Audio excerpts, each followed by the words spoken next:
I can't explain it, but he's been here the whole time. No one believed me. My wife thought I was insane, but he's been here the whole time. My son, Dale, was 5 when he went missing. We were at the park by our flat when it happened. Park may be too grand a word for it, but that's what Dale always called it. In reality, it was a big plastic play structure with a couple of slides, a climbing wall, and a sand pit. The whole thing is surrounded by a 15 by 15 fence with a couple of benches for parents to sit on inside.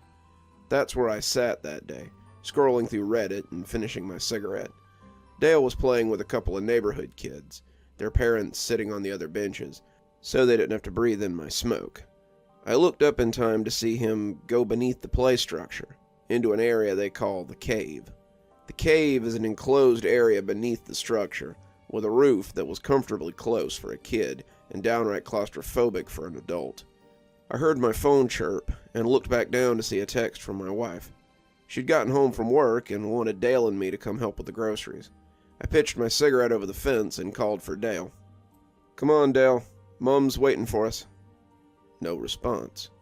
"Come on, Dale. If you can't listen, we won't be able to come back tomorrow."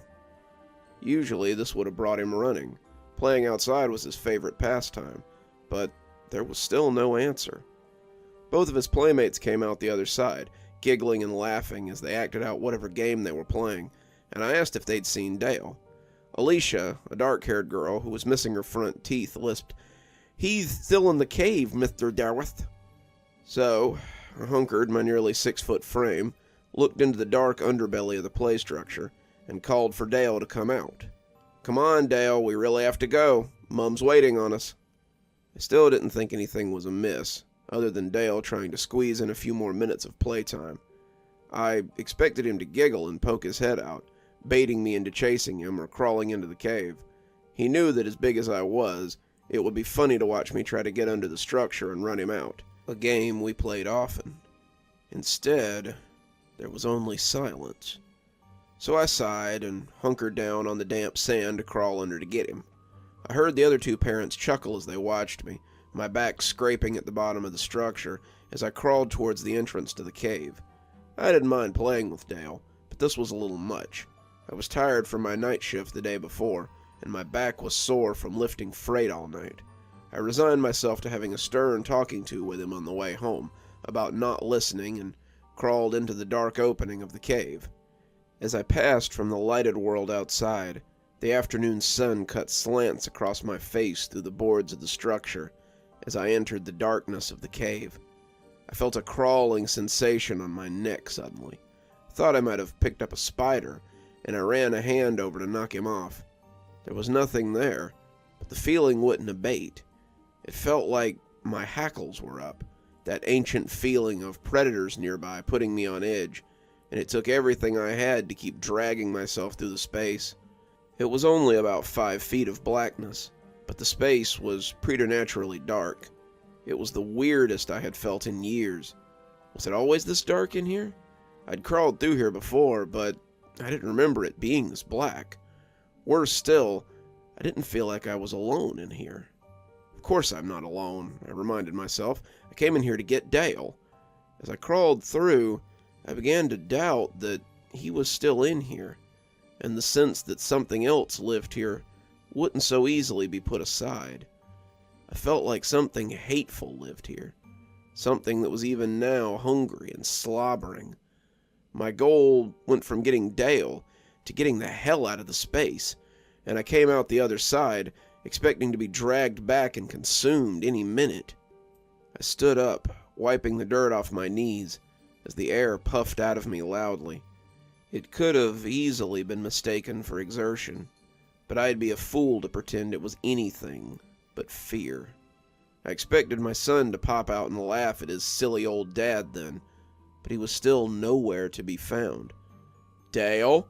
I called, my voice becoming fearful after what I'd experienced. "Dale!" The other parents looked up, hearing the jagged quality of my voice, and rose to see if everything was okay. I can't find my son," I told them, and they told me not to panic as we searched the structure. My wife came walking up just as I started getting frantic, and she must have sensed my concern as she caught sight of me. She called the police then, and as I ran to check the woods, I heard her say that hateful phrase for the first time. "Our son's gone missing. Please send help." Half an hour later, 2 cars pulled up and a couple of officers came to render assistance.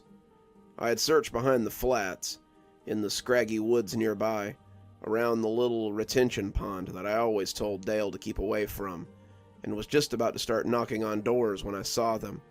They wanted to talk to me being the last to see Dale, and the officer in charge sent 2 of his men to check nearby houses as they asked me questions for the next few minutes.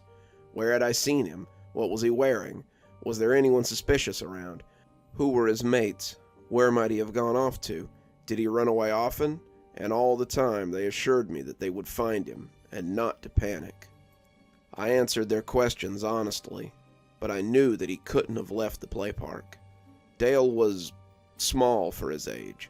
I told them so, and despite all my misgivings with the flat we lived in, they had done one thing that I thanked them for. The clasp on the gate was too heavy for a little tyke to push up. Dale had struggled with it before, but I knew he couldn't have left without help. The other parents said they hadn't seen him come out or seen anyone lurking around the playground that day. So the police searched. They searched the play park, the surrounding flats, the woods, and the whole area, basically retreading the ground I had already walked. As night began to fall, they called in more officers and began to canvass the wider area. My wife and I were distraught. Dale was our first and only child, but as the day stretched on, it seemed less and less likely that they would find him. I'm not ashamed to say that I took Dale's disappearance poorly. My wife was stoic through it all, but I knew she was hurting. He was her baby, and she had carried him for 9 months, but I think she held a lot of her sorrow in because she saw me floundering. I became like a ghost in my own home. Eventually I went back to work, but my performance suffered. It only takes a little effort to load things onto a truck, but I was falling behind, missing quotas, and making trucks late. The supervisor was a mate from primary school, fortunately for me, and he saw that I wasn't doing well. He suggested counseling and told me it might help, but I didn't want to tell some stranger about my problems. A year passed, my wife and I growing distant as the days went by, and as the anniversary of Dale's disappearance drew closer, I finally really screwed things up at work. I can't even say that it wasn't my fault, because it absolutely was. I was operating a lift, something I'd done since I got certified at 19, and as I backed out with a load, I hit a riser. It wasn't a hard hit, just a bump really, but the legs on that particular riser, as it turned out, were getting ready to give way. The riser collapsed in spectacular fashion, and when it fell on one of my co-workers. He lived. They managed to get the pallets off of him before they crushed him, but it broke his collarbone, and he had to be hospitalized. My supervisor was furious, but I could tell he was trying to hold back in the face of my sincere grief. "I'm recommending you take a couple of weeks unpaid leave. If it were anyone else, I'd hand them their walking papers here and now, but I know you need help more than you need a trip to the unemployment line. Take these 2 weeks, sort your life out, and return to work. If this happens again, mate, I ain't gonna have a choice." I couldn't look at him. His pity was worse than his anger, and I knew I needed to do something. I nodded, mumbling a thank you, and he showed me out of his office. I walked around for the rest of the night, trying to figure out what I was going to tell my wife, and finding nothing. She would be mad, probably mad enough to push her to leave me. But as the sun started to peek over the horizon, I knew there wasn't much else I could do. She was just as mad as I'd thought she'd be, but her pity was just as hard to look at as my supervisor's had been. He's gone. Dale is gone, and making yourself a martyr over it won't change the fact. You still have insurance. Get some counseling. Figure this out. I need you back. Not just back at work, but back here. I miss him too. but digging into these wounds won't make it any better. Get some help, for both our sakes." There was something unsaid beneath that statement, and I understood it, but wasn't sure what to do about it. I spent the next 4 days in a blackout state. I had found my therapy at the bottom of a bottle, something I had avoided up to that point. With no job to go to, I just stayed at home and drank my pain away. My wife's patience finally ran out. After 2 days of watching me hunker on the couch like a sot, she told me she was going to see her mother for a few days, and suggested I sort myself out while she was gone. If I come home and you're still like this, I can't promise I'll be back for long. Once she was gone, I spent most of my day in a fermented haze. That's how, on the 5th day, I found myself buzzed and sitting on the same bench I had been on when I told Dale we needed to leave. It was early afternoon, and the play park was empty, thank God. It wasn't the first time I had just come to sit here, and the other parents often found excuses to leave with their kids when I came to wallow in my grief. I was the sad father who came back to the place he'd suffered most, and I really hoped the park had been empty when I got here. Even in my current state, I didn't want anyone to see me like this. It was embarrassing, and it might frighten some of the children if I came weaving into the park smelling like a distillery. I was staring at the play structure, thinking to myself that it might be time to get some help after all. When I first saw it, it was just 8 words, but those 8 words sobered me up faster than any cold shower ever could. On the side of the slide, in rough marker, someone had written, "Where have you gone, Daddy? I miss you." I just sat there, staring for what felt like an eternity, and as the tears came, the alcohol came up as well. My tears fell nakedly into the pile of sick that sat between my legs, and as the rage bubbled up in me, it felt like they were almost burned away. Someone was mocking me, mocking my son's loss, and as I staggered towards the super's office, I was madder than I had any right to be. Mr. Vidner, the super for the complex, always reminded me of one of the hobbits from The Lord of the Rings. He was short, fat, had a curly brown ring of hair around the bald spot on his crown that got bigger every year, and when he sat at his desk, it was like a child sitting in his father's chair. He nearly fell out of that chair when I slammed his office door, his expression of confused anger becoming one of confused fear as he looked on my face. He was a small man, and the sight of a large, angry drunk in his office reminded him of his stature rather quickly. "Someone has written hateful graffiti on your play park, and I want to know what you intend to do about it." He took a minute or two to collect his thoughts before asking what the hell I was talking about. I took him out to have a look, leading him to the slide in question, and he looked taken aback as he read the words. "Who would do such a thing?" he asked, more to himself than anyone. The way he side-eyed me, I could tell he thought I might have done it myself, but one look at my face made him rethink it before he said it. "I'll take care of it immediately, Mr. Dawes. In the meantime, why don't you go get some rest? You look under the weather."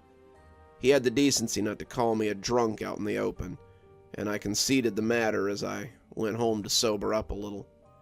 As night began to fall, some undetermined amount of time later, I sat up from the couch and listened to the 5 or 6 stout cans rattle angrily to the floor. By the headache and the mealy taste in my mouth, I had not gone home and sobered up. As I moved into the kitchen to make something for dinner, I remembered the words on the slide and felt angry all over again. As the meat pie I had taken out of the freezer spun in the microwave, I wondered if Vidner had taken care of it like he said he would. I wondered if he'd painted over it or washed it away or how he had done it. Were the words still sitting there on that slide? As the microwave dinged, I resolved to go find out, and took my pie and plastic fork on a little field trip. I watched the steam roll off the top as I walked down to the little park, the night air alive with crickets and nightbirds. It would have been pretty if I hadn't been in such despair. The trees were losing their autumn leaves, becoming bare and skeletal, and the air was crisp enough to make my undershirt unadvisable. My bare feet slapped at the concrete as I walked away from my flat, and the closer I got, the better the view of the offending slide. The words were gone, the pressure washer having left the slide a little lighter for its effort, but as I came through the gate, I saw that something else had been added to the side of the structure. It looked like the same marker strokes, the handwriting big and childish, and as I read it, I felt a growl rumble in my throat. "I saw you today, Daddy. I saw you, but you didn't see me." I looked around as the wind rattled the nearby tree, expecting to see a group of snickering youths as they watched me. This had teenagers written all over it, and as the pie slipped out of my hand, I loosed my shout at the sky. Why? Why did they devil me like this? Was this a game to them? When I was a kid, we would never have done something like this to anyone, let alone a grieving father. The dark offered up no answers, but the side of the play park did when I turned back. Beneath the first message, another, smaller message was written in the same childish scrawl. The longer I looked at it, the more I recognized it. How many times had I watched my son scribble words in his reader just that way, filling in the workbook pages in big, looping script as he prepared to go to kindergarten. "Daddy, I can see you, but you can't see me. Please help me. It's scary here." I hunkered on my knees in the sand, looking at the words as I ran my fingers over them. They looked just like his, and as I felt a splinter catch in the pad of my thumb, I pulled it back sharply. There was no way he could be here. There was no way that he could have been hiding here for a year. But as I watched the playset, I had no doubt that he had written those words. "Dale," I said, my voice quavery as I glanced into the shadowy depths of the playground. "Dale!" I shouted a little louder, casting around as I tried to find him. I walked around to the other side, stumbling in the gritty sand as it sucked at my feet.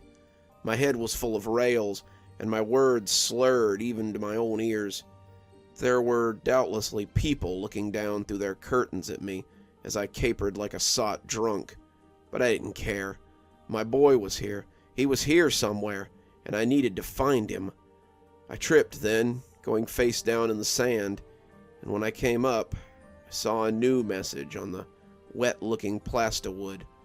It was hard to see in the shadows that I sat in, but as I got closer, I put my trembling fingers on it to make sure it was real.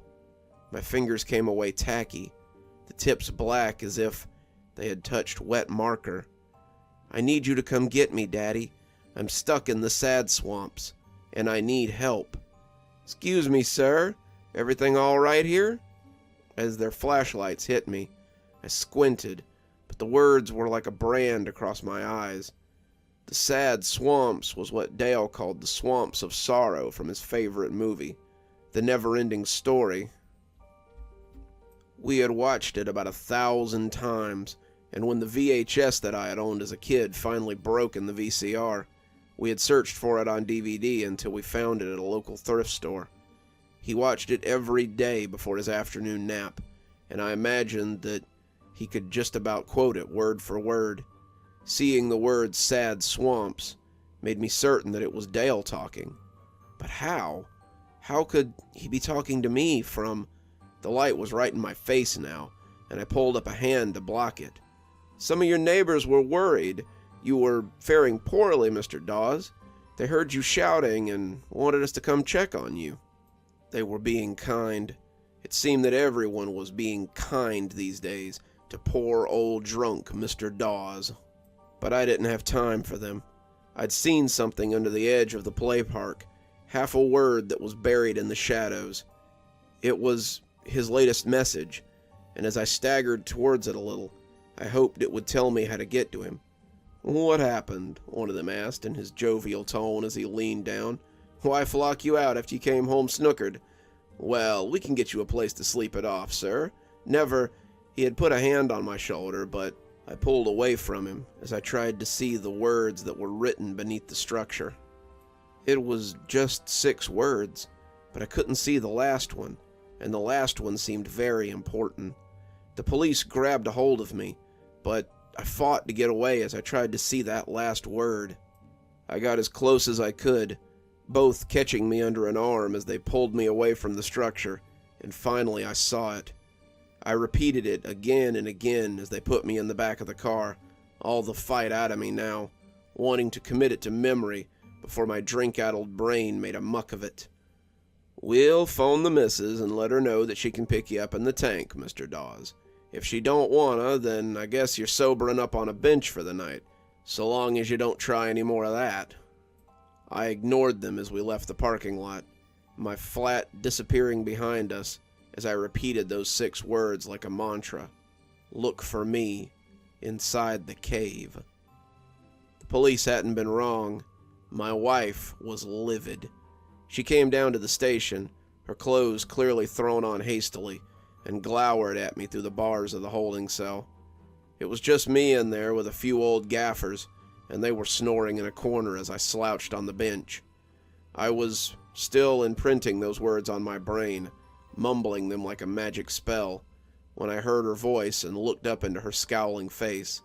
I can't believe you've done this. It isn't enough that you get sent home from work, that you do nothing but blunder around like an old tramp, and that you won't get any help for yourself.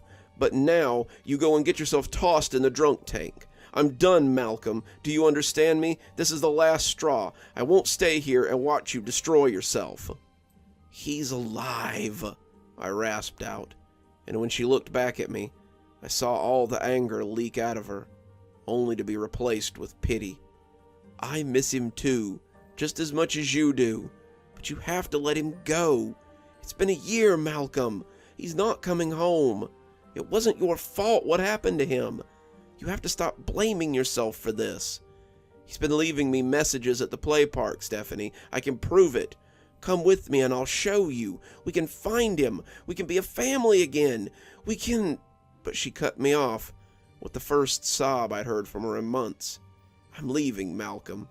When they release you in the morning, don't call me. Go back to the flat. Go to your mother's house. Go to hell for all I care. I can't watch you do this anymore. She left me there with the other drunks, but I'd already decided what I had to do. They turned me loose in the morning, and after a brisk walk home, I got the things I'd need. I brought a torch, some string, and a big hunting knife I'd had since I was a teenager, and set off for the play park. It was early morning, and I had the place to myself, save for the pigeons still gobbling at my spilled pie remains. I didn't see any new graffiti, but I didn't need any. I knew where Dale was, and as I got on my hands and knees, I crawled around the playground and into the cave. Even in my assuredness, I felt foolish as I moved into the cave. It was dark, but I could still see the light streaming in from the other side. I didn't feel that same sense of foreboding like I had before. No sense of monsters coming to gobble me up, and I turned on the torch as I checked out the corners. The cave was a box of 4 walls with a roof of thick plastic overhead, and I should have been able to see all 4 walls. 3 of the walls were normal enough, but as I looked to the west-facing wall, I was aware of another opening that led into a space that shouldn't exist. An opening between that led into deeper darkness. As my torch turned against the encroaching blackness, I turned my body in a ponderous circle and started crawling into it. If I meant to get my son back, I would need to hobble into the sad swamp and come out the other side. In contrast to the dark cave behind me, the space I entered was pitch black. The edges of my light curled oddly, the darkness seeming to retreat around the edges like felt as I moved in deeper. I wasn't underground. I was still heading forward, but given the dimensions of the play structure, the place I crawled shouldn't exist. The length was wrong, The longer I crawled, the more I expected to wake up and find that I had fallen asleep in the drunk tank. The space was cramped, but felt vast as it stretched on. It was like an abandoned underground cave, the claustrophobic passage threatening to collapse on me at any minute. Besides being black dark, it was also utterly silent. Besides the crunch of my knees as they moved over the sand, no other sounds seemed to exist. My own labored breathing seemed to be absorbed by that thick midnight around me, and every painful drag of my body sent a spasm of need through me. It was a primal need, a need to stand at my full height and stretch my arms up, a way to dissipate the confining gloom that hung around me. The same part of my brain made it pretty clear, however, how bad an idea that would be. What if my hands should pass into that darkness and never return? What if the darkness came back with the hand? I kept crawling into that inky soup, wondering if I would simply wander here forever. It was pitch outside the protective beam of my torch, and with every struggling shuffle, I wondered why I didn't turn around and go back. Nothing could survive down here. Nothing could live in this pitch blackness. If I didn't go back now, I'd never find my way out, and be forced to wander endlessly in this void until my torch went out. And then what? I knew I wasn't alone when I heard the soft scuff of feet on sand. I looked into the black expanse, expecting to see the beast that had terrified me the last time I found myself in this nothing. The beam of my torch didn't go very far. At the end of the light, I could hear the scuff of bare feet on sand, though. Something was coming towards me, and I wasn't sure what I was hoping to find. Would it be my son, or would it be a monster to end my journey? When a dirty, half-starved little boy buried me in a hug that circled my shoulders, I knew I'd found him. "Dale?" I whispered, but he could only nod and cry against me. I didn't waste time or breath.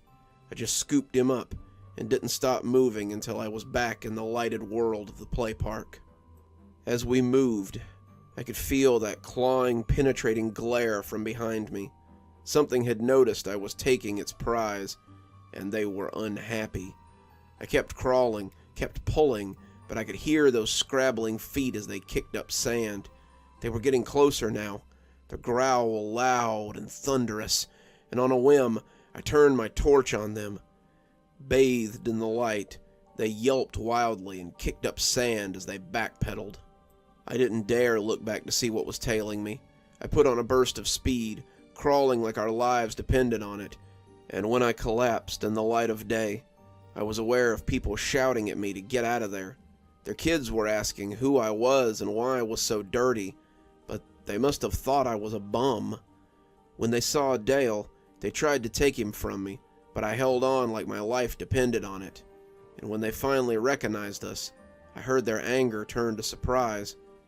They took us both to the hospital, and I'm glad to say that aside from being underfed and very dirty, Dale was completely fine. My wife came to the hospital, and we both cried as she apologized for doubting me. I refused it, telling her she had nothing to apologize for. I doubted myself. I fell into the bottle and nearly lost myself in my grief. I should be apologizing to you for putting you through this for the last year. She sat with me at the hospital, both of us afraid to take our eyes off Dale as he sat placidly in his hospital bed.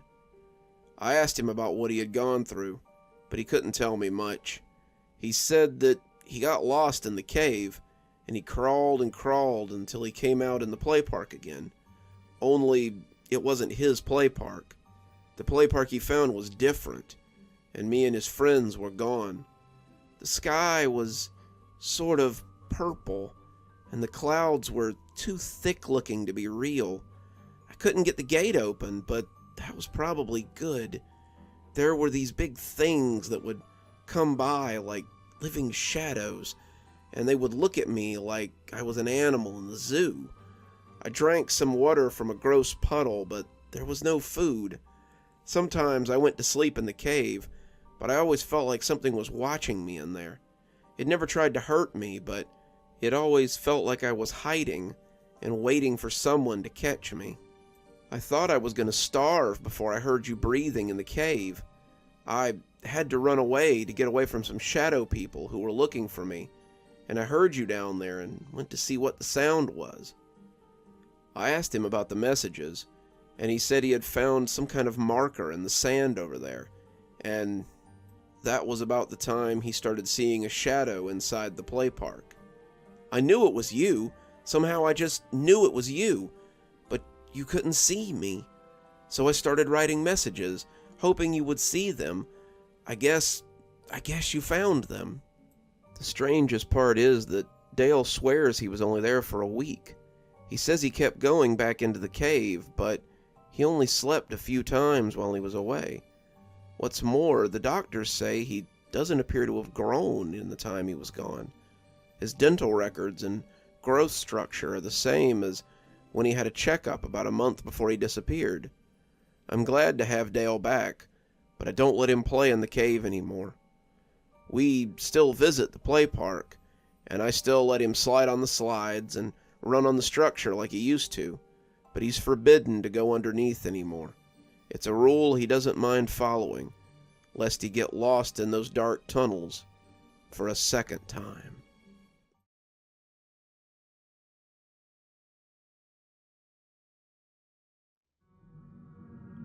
When I was a little girl, I had a strange friend that I believed I had made up until about an hour ago. My father and mother were out of the house a lot when I was a kid. It never really occurred to me that we were poor, but looking back, I realized that we must have been. Mom worked 2 jobs, serving in a restaurant and driving a bus for the school. Dad worked in a fish market during the day so he could attend school in the evenings. Both of them would come home every night very late, and most of the time I was already in bed. They'd just flop down for a few hours before they had to get up and do it again. They were never cruel to us. They just didn't have time for my older brother and I. Mom and Dad got together in high school, and Mom's senior year photos show a swell of her belly as she carried my brother. They were parents before they were really more than kids themselves, and with no real skills, they had to take whatever jobs they could to keep food on the table. For the first 10 years of my life, there wasn't really a lot of happiness. There were no Christmas mornings, there weren't a lot of birthday presents, and I lacked the parental involvement that a lot of my peers seemed to have. That was probably what led me to create Mr. Gozo. My brother was supposed to be watching me after school. I've talked about my brother a little bit, but I don't think I've told you much about him, really. He was 8 years older than me, a senior in high school, who was supposed to be my caretaker while my parents were out of the house. This usually translated to him being in his room with the door closed, or him leaving the house and telling me not to answer the door or go outside.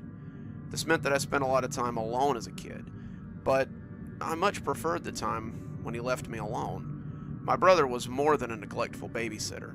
He could be really mean and seemed to delight in tormenting me. If he was gone, then it was just me and Mr. Gozo with the house to ourselves. Mr. Gozo was a friend that I discovered living in my house one day. He was tall, taller than my dad even, and had a strange whispery voice that always used to make me laugh. He wore grown-up clothes, a long coat and a pair of suit pants with square-toed cowboy boots sticking out from underneath them. His head was round and pale, his eyes always seemed a little too big for his face, and he didn't have any ears, which I found very funny as a kid. His smile was my favorite thing about him, because it reminded me of the Cheshire Cat from Alice in Wonderland. Something else about him that always reminded me of that cat was that he would disappear whenever anyone else was around. One minute we'd be having a tea party or playing hide and seek, and the next my brother would come home and Mr. Gozo would just vanish. I told my parents about him, but they just smiled and said it was good that I had such an active imagination. My brother said I was a little freak and told me to stay out of his way. Mr. Gozo did not like my brother. He is a brute. He knows nothing of imagination. We played a lot, Gozo and I, but I remember his favorite game was hide and seek. He would never beat me, though. I was an excellent hider. He would clump around for a while before finally saying I'd won, and I would burst out and wrap my arms around his leg. Despite never winning, he always wanted to play. He seemed to like chasing me through the house, and when I think back on it these days, I see how lucky I was to never have learned anything to the contrary. You see, Mr. Gozo would always make these little bets before we started playing hide and seek. If I can't find you, then I will get you whatever you desire. But if I win, then you must come back to my house to play. Of course, I would always agree. I was 10 and very good at hiding. When I say he never found me, I mean he never found me. I would hide under things that were too hard for him to lift, or hide in places that were too small for him to get into. I would camouflage myself with blankets and pillows, and I could remain absolutely still and quiet for quite some time. Mr. Gozo would try his hardest, stomping around as his two big eyes roved everywhere. Eventually, he would just give up and tell me I had won. He always made good on his promises, too. I've watched Sailor Moon or Powerpuff Girls in the middle of the night long after Cartoon Network stopped showing cartoons, and I've eaten chocolate ice cream and pizza when we barely had groceries in the house. Much like Mr. Gozo, though, if my brother came home early, he couldn't see the food, or the show, or the new toy that Mr. Gozo had given me. I would turn back to find an empty plate or a staticky TV, and Mr. Gozo would be nowhere to be found. Mr. Gozo would play anything I wanted, but he asked to play hide and seek at least once a day. If I said I didn't want to, he never pushed the issue. He also never let losing deter him from playing. It appeared that whatever he wanted to do with me at his house could wait. He was a perfect companion for a lonely child, and I never saw his more sinister side until I looked back after the incident. Not until the hide and seek when I lost my brother. It was late, probably after 11 o'clock, and Mr. Gozo and I were playing hide and seek as we did most every day. I kept stumping him, even after hours of playing, but this looked like the time he was finally going to win. I was hiding beneath the couch cushions, compressing myself in a divot under the middle cushion where the springs were sagging. I could see him searching for me between the small gap in the cushions, and Mr. Gozo was looking desperately. He had lost 8 times in a row, and I could see that his patience was starting to deteriorate. He was pushing things aside, rustling the curtains, and pushing the pillows off the couch roughly as he searched for me. As the pillows hit the floor, I must have moved slightly, because he turned those much too expressive eyes back to the couch. They zeroed in on the cushion, and I knew that Gozo was about to win. He wrapped his long, sinuous fingers around the cushion, grinning as he prepared to lift it up. I tried to stifle a laugh as I prepared to be found. Just then, keys rattled in the door, and I saw Mr. Gozo turn his head to look. I looked too, and when I turned back, he was gone. My brother walked into the living room, and as I climbed out from under the couch, I could smell him before I saw him. He'd come home like this a few times, smelling sour and like the chemicals Mom kept under the sink, and he sighed in disgust as he looked at the house. I hadn't expected him to be back so soon, and Mr. Gozo had been a little rough in his searching the last few times. There were pillows and blankets on the ground, the curtains were open, and there were books scattered around, as well as magazines on the floor. The living room was a mess, and as I climbed from the couch, he asked me what the hell I had done. Nothing, I said timidly. Mr. Gozo and I were just playing hide and seek. My brother rolled his eyes. Mr. Gozo, Mr. Gozo, Mr. Gozo. He slurred the name as he said it, stumbling a little as he flopped onto the couch. I am so sick of hearing about that stupid freak. Clean up this crap before Mom and Dad get home, and yell at me for it. I started picking up, feeling him watching me as I moved around. He was acting weird, weirder than usual, and he was making me uncomfortable as he sat staring on the couch. I cleaned up the books, the magazines, put the blankets back on the quilt rack, and closed the curtains. As I went to put the pillows on the couch, I looked into his eyes and saw something I hadn't seen there before. It wasn't love, I knew what that looked like, but it was different from anything else I'd ever seen. I didn't like it, and when he caught my wrist and pulled me towards him, I squirmed and tried to get away. Let go, you're hurting me, I said, trying to keep the whine out of my voice. If I whined, it would only egg him on. Don't be such a... He burped, and I could smell the pungent brew. Such a party pooper. Come on and sit with your big brother. I struggled, pulling against him as he tried to pull me onto his lap. He was acting really weird, and my brain screamed at me that I did not want him to get his hands on me. I looked around, looking for Mr. Gozo for help, and saw him peeking from the hallway. His expressive face told me that he wanted to help, but he didn't know how. There seemed to be a sort of duality about him, a want to help his friends, but a knowledge that such a thing would be unwise. My brother swore at me, yanking on my arm and telling me to stop being such a cold bitch. Just like that bitch at the party, he mumbled, yanking hard and almost pulling me off my feet. Suddenly, though, I knew how I could get him to stop. There was a way that Gozo could help me. I can't play right now, big brother. I'm playing with Mr. Gozo. He'll get mad if we don't finish the game. I saw him sneer, but I also saw something else there. My brother pretended he wasn't a little weirded out by Mr. Gozo, but I could tell that the idea of an invisible friend kind of freaked him out. He had seen the pictures I drew of him, and I couldn't help but notice the shudder they elicited in him sometimes. When he was wobbly, like he was tonight, he was especially nervous about Mr. Gozo, and I decided to take advantage of that to get away. "You played with him long enough," he said, his grip tightening. Why don't you come play in my room? I've got some new games I want to show you." I shook my head. "Mr. Gozo will get mad. I have to finish my game." I turned back to the hallway and saw him shaking his head, begging me not to go on, but I pressed my luck. "But if you play with us and finish the game, then I'd be done and we could play, I guess." I tried to stay calm, but his touch was making me nervous, his sweaty hands making my skin crawl. My brother looked thoughtful for a moment and let my arm slip out of his hand. "Okay, one more game with Mr. Gozo, and then it's our turn to play, right?" His smile made me want to run out into the night and never come back. "Right. You hide and I'll hide while Mr. Gozo counts. Go hide so he doesn't find you." My brother got up, wobbling a little, and went down the hall. I turned to go hide too, and that's when I heard Mr. Gozo's voice. Please don't do this. You could just come with me. He can't hurt you where we're going." I turned around and saw Mr. Gozo towering over me, his eyes looking sorrowful as his mouth held in a frown. "Count to 100, Mr. Gozo. If you find me first, I'll go with you, but if you find him first, he has to go with you." We looked at each other for a count of 10 before he put his hands over his eyes, and I ran off to hide. I went in the kitchen, having a perfect place in mind, as I heard Mr. Gozo's count reach 15. I opened the cabinet beneath the sink and squeezed in, not sure if I would still fit.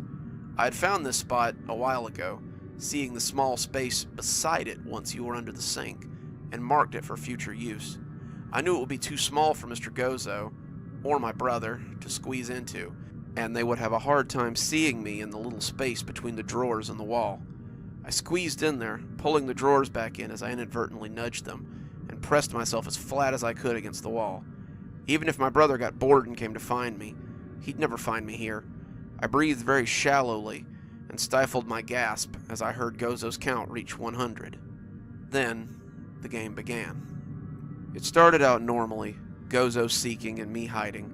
He checked beneath things, he checked under things, but the gravity of the game began to shift very quickly. Gone was the playful talk as he tried to find me. Gone was the playful way he looked. Now he was shoving things over, pushing them around, and it sounded like he was tearing the house apart. He moved into the kitchen, glasses breaking and things on the counter being pushed onto the floor. This wasn't like him. Why was he acting like this? I shivered in my hiding place, waiting to be found or for him to move on. I heard the table flip over, the face of the microwave shatter as it hit the ground, and the floor groan as the refrigerator was pushed over, its guts spilling everywhere. Mr. Gozo called my name, his normally happy voice cracking with sorrow and anger. I wanted to go to him then, wanted to wrap my arms around him and comfort my old friend, but I didn't dare leave my cubby. I would stay hidden all night if I needed to. A part of me now feared Gozo as much as I feared my brother. "Come out! Come out! It's not too late. You can still..." What in the hell is going on in here? I heard my brother yelling, could almost picture him in the doorway to the kitchen, and I eased out of the cubby and moved a shaky hand towards the door of the cabinet. I heard Gozo's heavy boots as he stepped towards him, my brother asking who he was and what the hell he was doing in our house. He was slurring and shouting.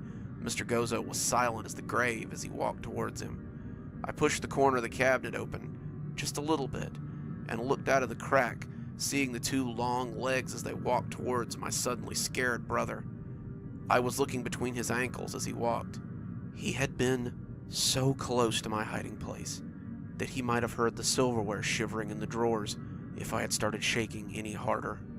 My name is Mr. Gozo, and I believe that you have been found. My brother screamed as Mr. Gozo blocked him from sight, and I pulled myself back into the cubby and sat shuddering as he went right on yelling in terror. I stayed there until my parents came home an hour later and called the police. They had many questions, the police and my parents. I told them that I'd been playing with Mr. Gozo when my brother had come home. He was acting weird, so I said he should play hide and seek with us, so I could hide from him. He was trying to get me to do things that made me feel weird, so I hid, and then Mr. Gozo had wrecked the house looking for him. When my brother came to see what all the noise was about, Mr. Gozo had taken him away, and I had hidden in my spot while he screamed. The police officer didn't understand what I was talking about with all the Mr. Gozo stuff, but when he asked my parents if they had a son, they just shook their head. No, she's always been an only child. I could have sworn we called a sitter for her since we knew we wouldn't be home till late. Didn't you hire a sitter? Dad asked Mom. Mom just shook her head. I thought you had. They both, however, had this dreamy look on their face, confusion mixed with embarrassment, like when you walk into a room and forget why you came there. It probably seems weird to you that I keep calling my brother by his title and not his name. It's because, as I saw my parents looking so confused, I realized that I didn't know his name either. I remembered that I'd had a brother, in that vague way that you remembered that when you were 6 you had a pet, but not exactly what happened to it. But I couldn't remember his name. He was gone from all the family photos. His name was gone from any journal entry or class assignment I had wrote on it, and no one remembered him at all. It was as though he never existed, and even now, I can't remember what he looks like or what his voice sounded like. I only remember that he existed, and he's gone. I wonder often if that's what happened when Mr. Gozo caught you. The police had a lot of questions after that, and it was finally agreed upon that I had been the victim of a break-in and hidden from the intruders. They hadn't found me, so they had left after a while, and I was extremely lucky, they said. The police agreed to check the house, but found nothing. My parents said they would check their valuables, but never reported anything missing. Mr. Gozo had only taken one thing, and they couldn't remember that it had even existed to start with. They sent me to bed, telling me to get some sleep while they cleaned up the mess, and that's when I saw Mr. Gozo for the last time. I was lying in bed that night, listening to my parents talk about how they needed to be more careful about leaving someone here with me, when I suddenly felt his eyes on me. I rolled over to see his sad face, his heavy eyes full of sorrow, and his too big mouth turned down into a frown. I also saw the speckles of blood on his normally so clean coat, and the small, hesitant smile lying just below the surface as he gauged my reaction to him. Go away, Mr. Gozo. I don't want to play with you anymore. I made him go away. I made him stop hurting you. I showed you what I was so you could be safe, and now you want me gone? I rolled over, looking at him and yelling, Go away, Gozo! Say it again. Say it thrice, and I'll never darken your door again. Go away, Gozo, I almost whispered, hearing my parents stop talking downstairs. He evaporated like a fine mist, and I never saw him again. Well, until today.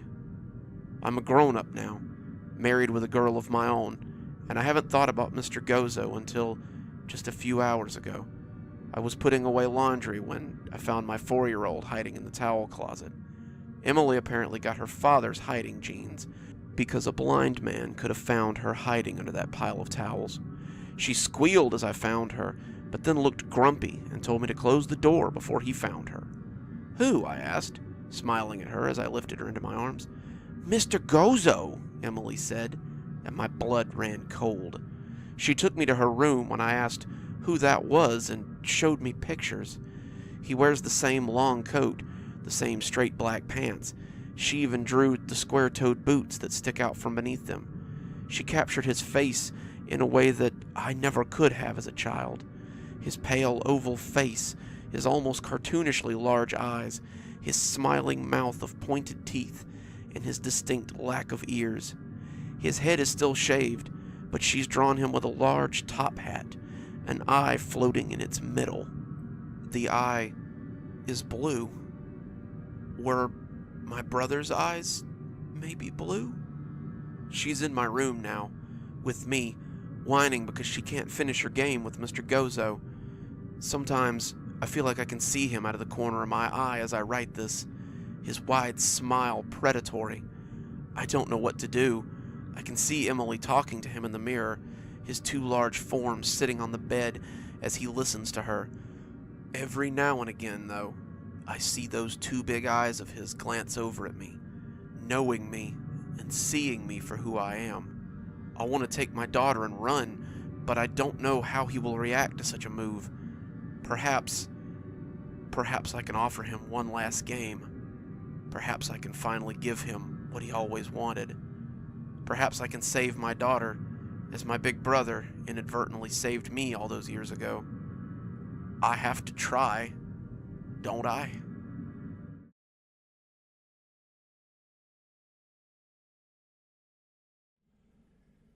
I hadn't thought about it until last week, but it seems to have snowballed into something that's gotten out of control. I was looking through some photos while helping my mom move when I saw him for the first time in 15 years. Dad had passed away a few months ago, and Mom was just starting to clean out some of his things.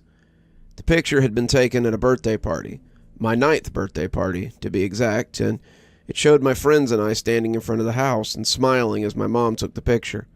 There were about 9 of us, all wearing party hats and ice cream mustaches under our noses, but the happy faces of my friends and I weren't what had caught my eye. It was the gaunt man standing in the window of the living room, the one looking out at us with the empty black eyes and the sinister little smile, the man who had haunted my childhood, though I'd never quite believed in him after the age of 12. Mr. Danver, a specter that my late father had brought to life. I remember the first time I had ever even heard of Mr. Danver, and the memory made my skin crawl. It wasn't scary because of what I had been told, but because of the unwilling way that my father had shared it. I had been 5, and we were getting ready to go to preschool. I hadn't slept well the night before, and I was cranky as I sat at the table and picked at my breakfast. I was wearing half my school clothes, one sock, one shoe, and I was so far from being ready that when my dad saw me, you could tell that he knew we were going to be late. "Come on, kiddo, we need to get moving. Finish your breakfast, get your clothes on, find your shoes, let's get on the road." I don't remember what I said to him, something snarky and grumpy, and when he turned back to me, he spoke before he had quite made up his mind to. "You better hurry and get ready before Mr. Danver comes to get you." The silence that hung after that statement was enough to make me turn my head and look at him, and that's why I saw when he slowly put a hand over his mouth. He was looking at me like he'd just sworn, and he was afraid that I would start repeating it. He seemed terrified of what might suddenly come out of my mouth. "Who's Mr. Danver?" I asked, and that seemed to seal the deal. Dad went rigid, not all at once, but slowly, like something petrifying. His eyes stared out at nothing, his mouth opening a little bit as he gasped slightly. His body seemed to be trying to fight whatever was going on and failing, his mind railing against the inevitable. He looked like a landed fish, something struggling to breathe, even as it struggles with the hook that has pulled it from the water of life. And when I asked the question a second time, the hook seemed to find its anchor, and he stopped fighting. He comes for bad kids, naughty kids, kids who don't listen. He finds where they hide, and they go missing. When Mr. Danver comes to town, you better beware. When Mr. Danver comes to town, you better be scared.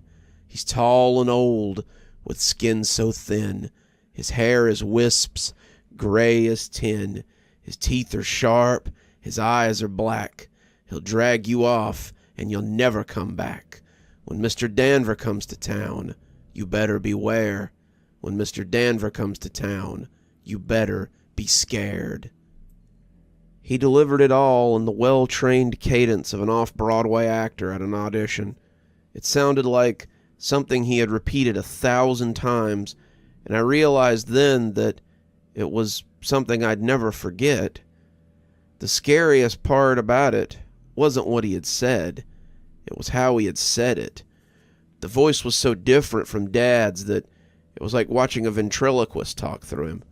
Suddenly, it felt like a stranger was in the house, and I shuddered as a cold chill ran through me. I didn't say anything in the face of that silence, but when I lifted a hand to my eyes, I realized I was crying. Large, silent tears were sliding down my face, and as my dad came out of his trance, he started crying too. He came to scoop me into his arms and pressed me to his chest as he repeated the same thing again and again and again into my corn silk hair. I'm sorry. God help me. I'm so sorry. When Mom came home to find us both watching Disney movies on the couch, she asked why he had called out of work and not taken me to school. When he explained the situation in soft tones as he pressed his mouth against her ear, she joined us on the couch and pulled me into her lap.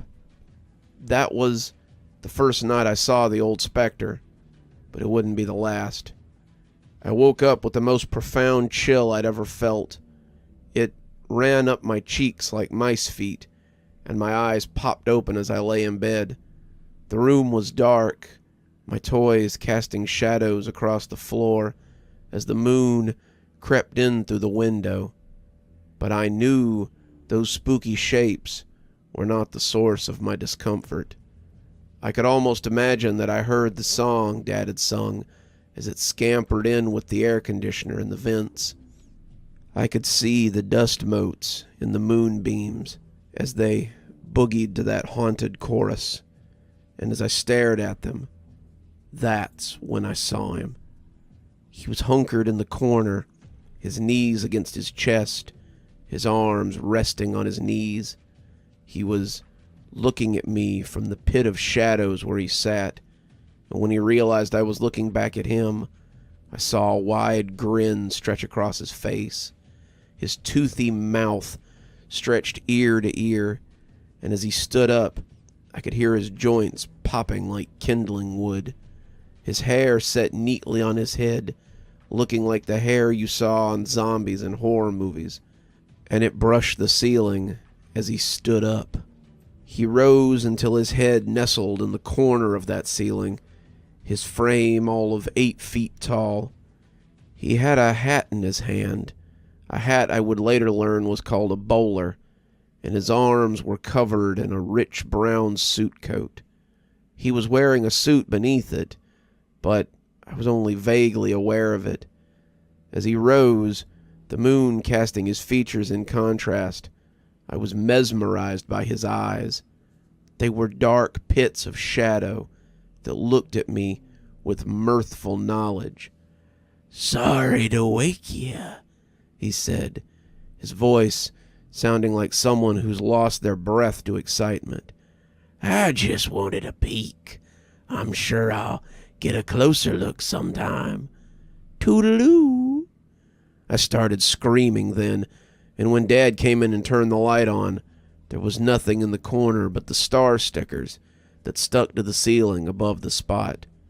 Those stickers never glowed again, and I took them down when I noticed and threw them away.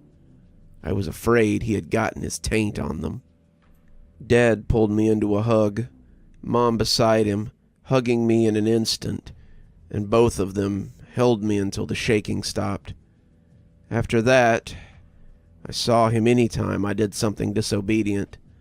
Sometimes I would see him lurking in the corners of my vision if I said something smart to my mom or dad. Sometimes I would feel those black eyes watching me if I didn't do my chores. There was a time when I heard him laughing after I'd gotten angry at my mom, and I was always quick to apologize and make things right. Mr. Danver made me conscious of my actions in a way that I'd never been before, and I was a better person because of it, I suppose. I never saw him when I was rude to my friends, but just the knowledge that he might be watching me made me forgive more often, and I was less likely to be cruel to others. Sometimes when I thought about cheating on a test or taking something from a store, I would imagine him just waiting to get me and think better of it. It all culminated when I was 12, on the day I ran away from home. I'd been looking forward to a sleepover at my friend's house that weekend, an event that was highly anticipated. Matt had one of these for his birthday every year, and a bunch of us would go to his house and eat junk food and watch movies and tell scary stories and just have the times of our lives. I'd been looking forward to it for weeks, and I knew that if Mom found the math test at the bottom of my bag, the one with the big red F on it, I could hang it up.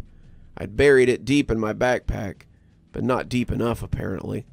She had found it before I could make my escape to the party, and we had gotten into a screaming match over it.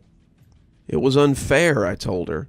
I'd looked forward to this party for so long, and it wasn't fair that now I didn't get to go.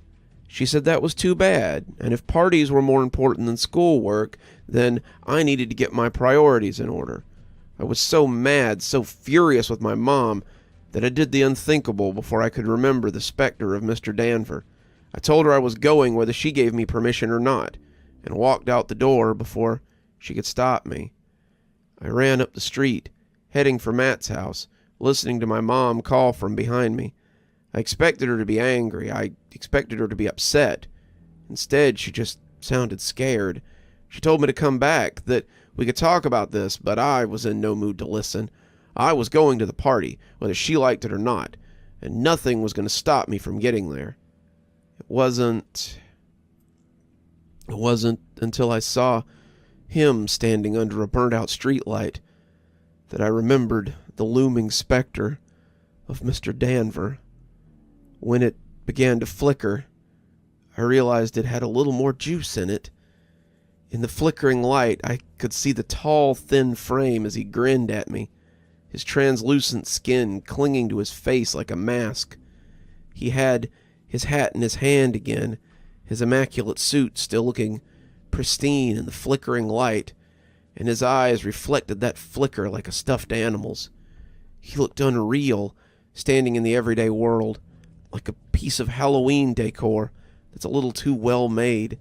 He was utterly still, his head brushing the bottom of the lamp, but his fingers gave away his excitement. They drummed on the brim of his hat and made him look like a dog preparing to yank his lead and give chase.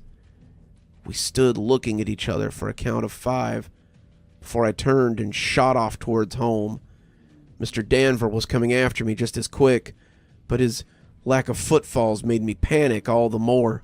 I turned to look and saw the too-tall thing eating up the ground. His long legs moved like a spider's, and he ran like a cartoon character in big, exaggerated galumphs.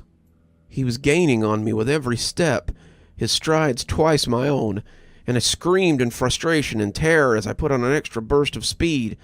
To think that a moment of frustration was going to seal my fate forever.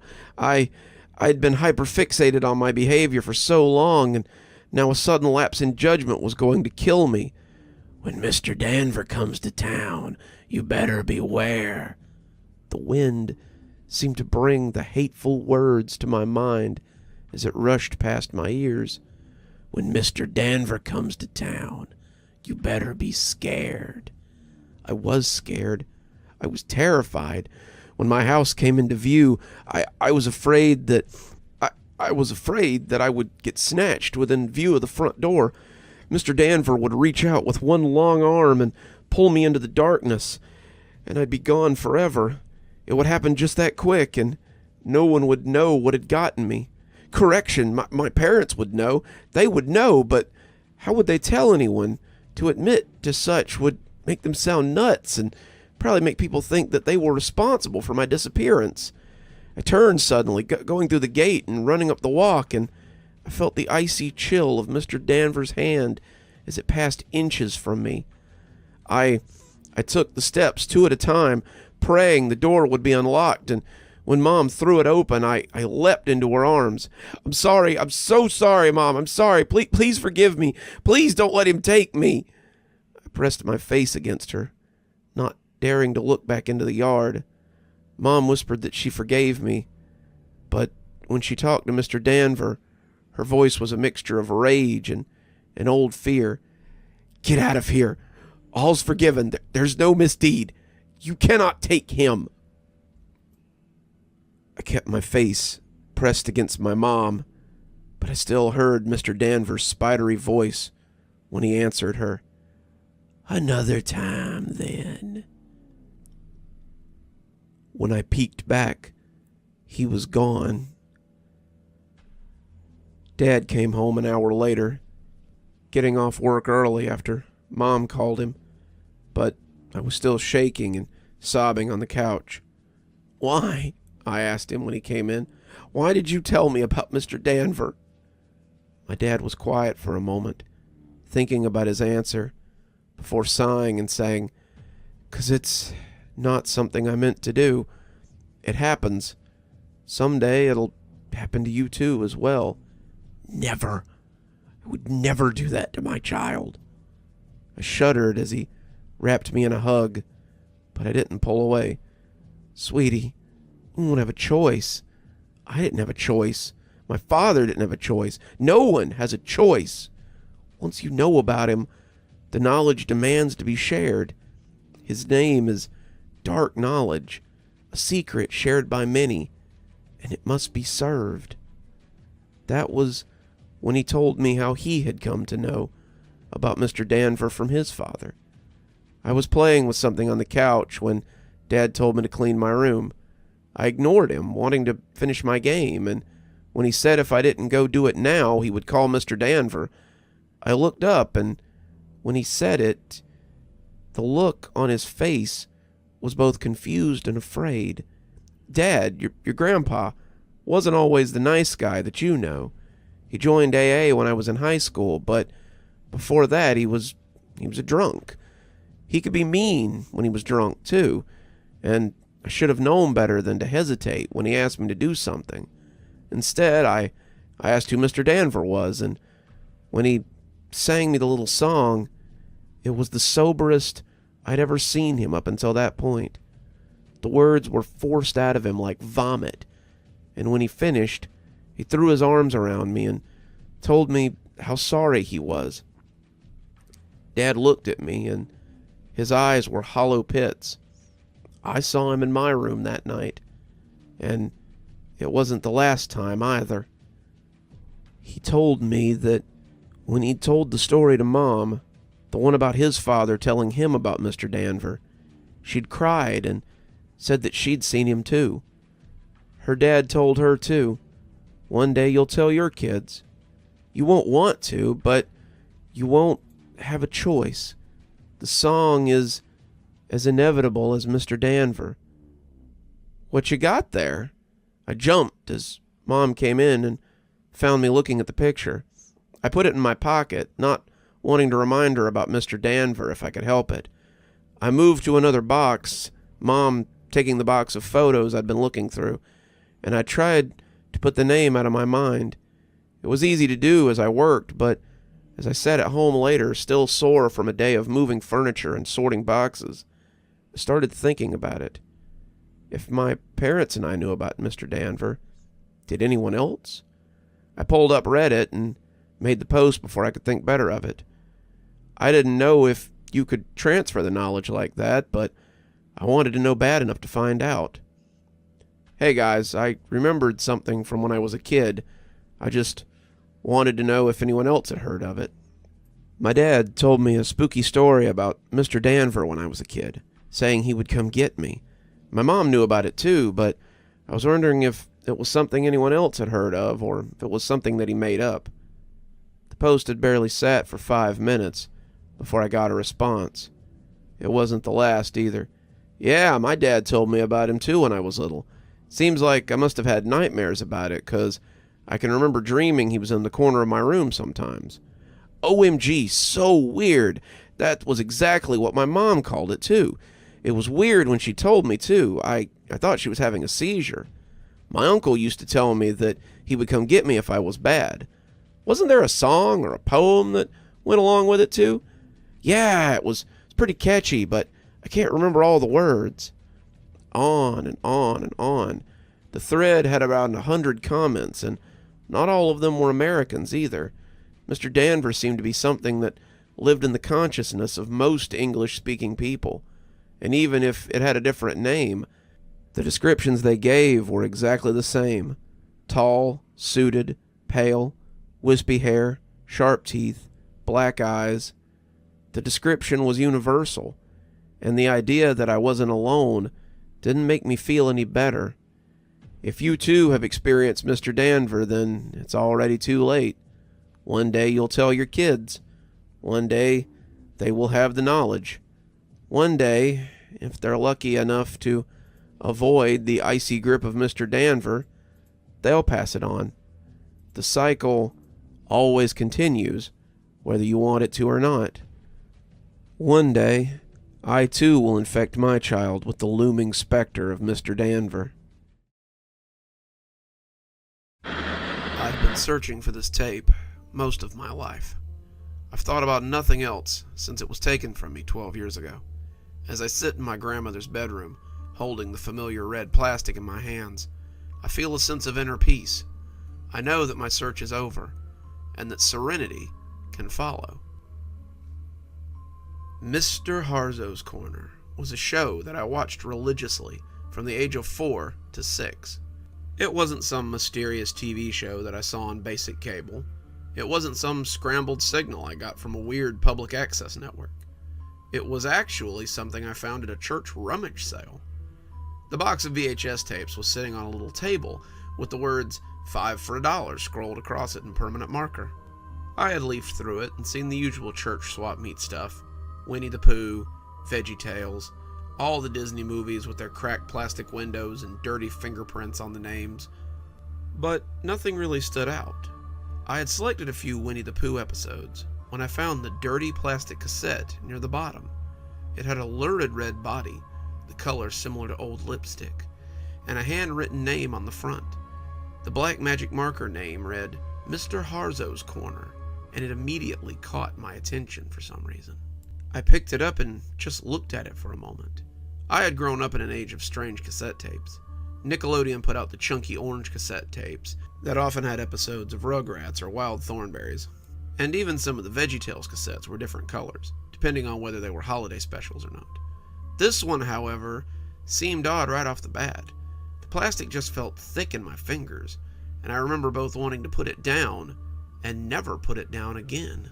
Finally, after 10 minutes of just looking at it, I did put it down, and I grabbed 2 cassettes featuring episodes of Barbie's Dream House, a Nickelodeon cassette featuring the Rugrats, and 2 with handwritten names saying they were old Winnie the Pooh cartoon episodes.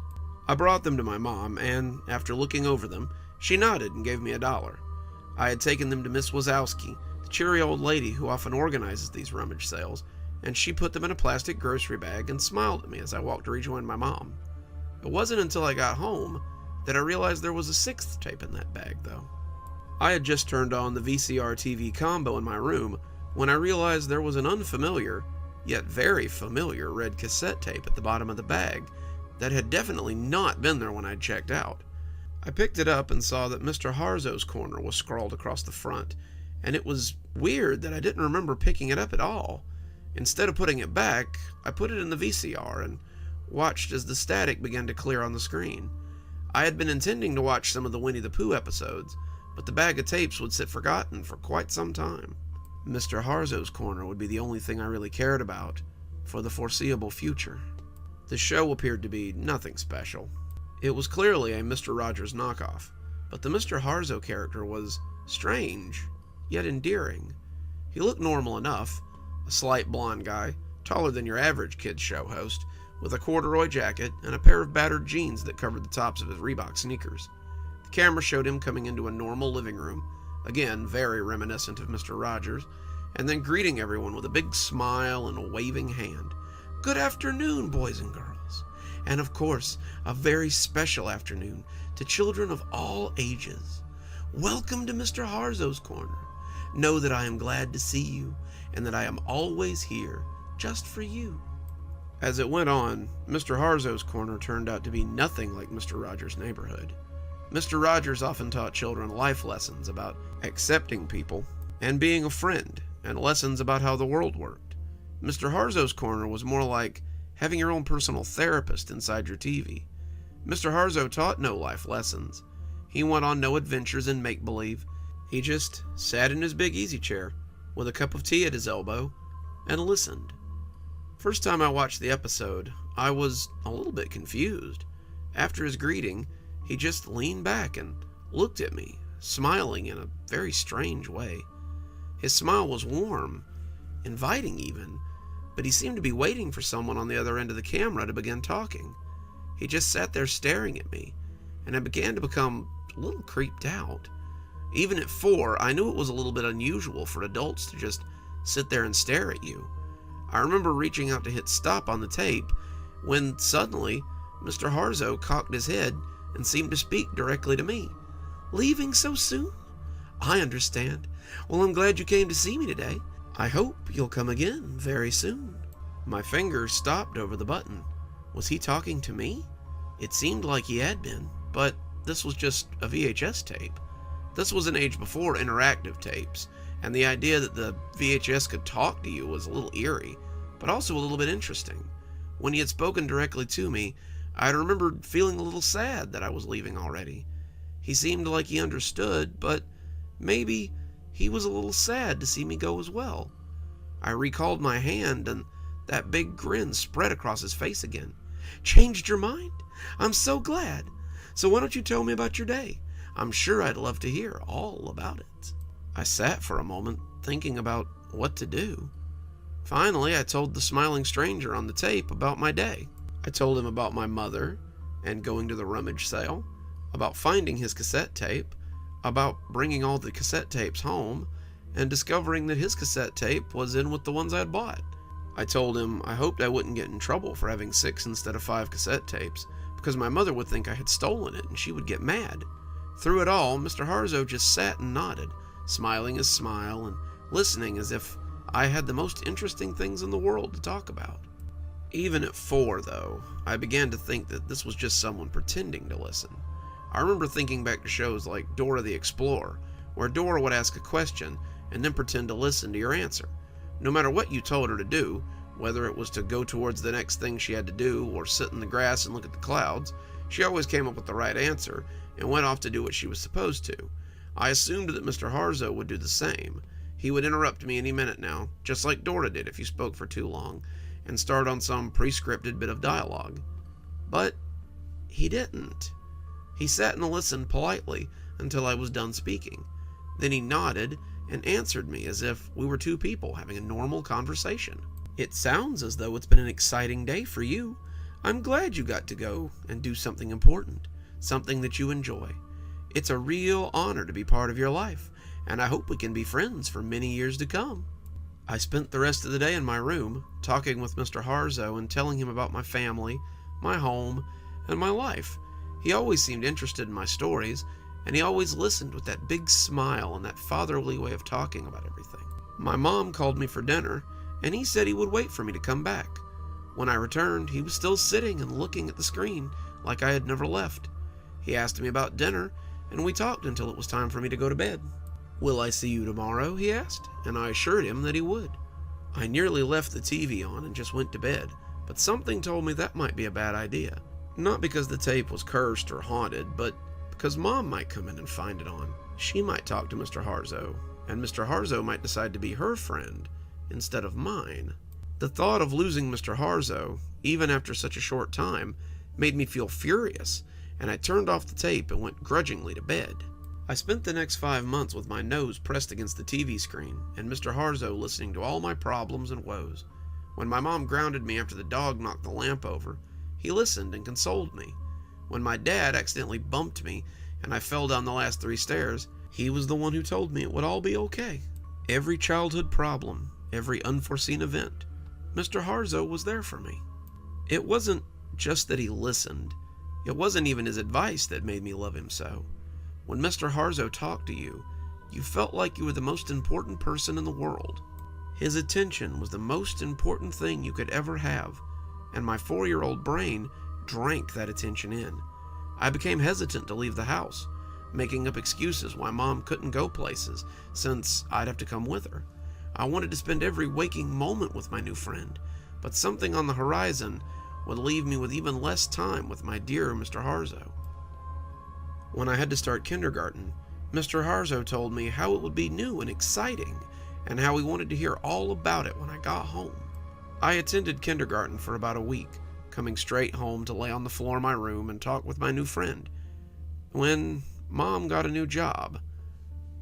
She had landed a job as a tech support supervisor for a new company, which meant she couldn't take me after school anymore. Dad worked in a prison, so he was almost always at work. It began to look like I might have to go into after-school care. I was understandably upset about this, because it would limit the already slim time I had to chat with Mr. Harzo. Fortunately, there was an alternative. My grandmother agreed to take me after school. My grandmother lived alone, my grandfather having died before I was born, and I think she was excited about watching me. Grandma had been very sad since my grandfather's passing, and it had turned her into a quiet shell of her former self. My mom always talked about what an outspoken and vivacious woman my grandmother had been when she was younger, and now it seemed like I might get to meet this new grandma. As bad as it sounds, I wasn't really all that interested in any of it though. I simply wanted a place with a VHS player so I could watch my tape.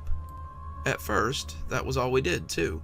Grandma would pick me up from school, asking how my day had been, and asking what I might like to do once we got home, and I would tell her that I wanted to watch my tapes in the den. She would offer to bake cookies with me or maybe take me to the park, but I was fully invested in the silky voice of Mr. Harzo. I would come in and lay my book bag down and go sit in the den for hours as I talked quietly to my good friend about everything and anything. He smiled when I told him about my grandma and said it was nice that I was keeping her company. Grandmothers are such a valuable resource of knowledge, and the fact that you have such a good relationship with yours is truly special. I agreed, but I was still very guarded about the tape. I would often turn it off when Grandma brought me snacks or asked if I was interested in going outside. I didn't want her to see Mr. Harzo, and I think I was still afraid that she would take him away from me if she saw him. She would want him to be her friend, and then I would be unable to see him since he would want to spend all his time with her. Mr. Harzo never said as much. All of his advice was placidly given through the TV after he had sat and listened to me. But I knew that if I coveted this tape, then others might as well. Over time, Grandma did manage to coax me out of the den. I was 5 after all, and the smell of cookies or the promise of ice cream had a talismanic effect on me still. Mr. Harzo became an after-dinner friend, a rainy day friend, but I still found myself wanting to spend as much time with him as I could. No matter what I was doing, playing on the swings or sitting in class or making cookies with Grandma, or even sleeping in my bed, it seemed that I was thinking about Mr. Harzo. I would find myself hungry for any time I could get with him, and there were nights that I quietly whispered to him from the floor of my room as my parents slept not too far away. It didn't come to a head until I got careless at Grandma's house one day. It had been the best day my 6-year-old brain could remember. Grandma had taken me to the local carnival, more of a street fair than a regular fair, and I had done it all. I had ridden ponies, I had eaten so much I thought I would bust, I had seen clowns and jugglers and listened to bands, and for a moment I'd even stopped feeling the tug of Mr. Harzo. We came home and I ate dinner, and Grandma asked me if I wanted some TV time before my mom came to pick me up. I said I did, and I rushed off to tell Mr. Harzo about all the exciting things I had done and seen, and he laughed and told me how much fun it all sounded like. As he spoke, I remember yawning as his pleasant voice drifted over me, and when I felt my face drifting towards the carpet, I don't even think I was aware I was going to sleep. When I woke up in my bed the next morning, I was confused. When I couldn't find my videotape in my bag before school, I was frantic. I thought about it the whole way to school and decided that I must have left it at Grandma's house. I had fallen asleep in front of the little TV in the guest room, and so the tape must still be there. I figured it wouldn't be a problem. Grandma was going to come pick me up after school, so I could get it while I was there. When my mom picked me up instead, I was a little bit confused. "Sorry, sweetie, but Grandma's sick, so she can't take you today." Mom had taken off work for the afternoon to pick me up, and I spent the afternoon walking around the house like a junkie. I hadn't been without my tape for the last few years, so being without it now was like torture. I tried to go out and play, but I just couldn't get interested in any of the games. I tried to watch TV, but none of my favorite shows seemed to hold my attention. I just walked around aimlessly, wanting to talk to Mr. Harzo. I'd had a pretty good day that day. He would want to hear about it. He would want to hear about how my team had won at dodgeball, about how my sculpture had been praised by the teacher in art class, about how I'd made a new friend. Not being able to tell him was torture, but I knew I had to stay strong. Grandma would be better tomorrow. I just knew it. It turned out Grandma was sick that whole week, though. By the end of that week, I was becoming a mess. My parents just saw it as me being a hyperactive kid, but I felt like I was actually going through withdrawals. Sometimes I would just lie on the floor, knees tucked to my chest, and hyperventilate. I remember vividly the feeling of my breath as it rushed out and rasped wetly against my skin. I remember feeling like I might vomit, but being unable to bring up anything. I remember my dad finally taking me and putting me in my room one Saturday, because I had done nothing for 3 hours but stare at the ceiling and shudder. This will sound dramatic to you as you sit in your nice warm house. You'll think I was just overreacting or being a spoiled child who couldn't get their way.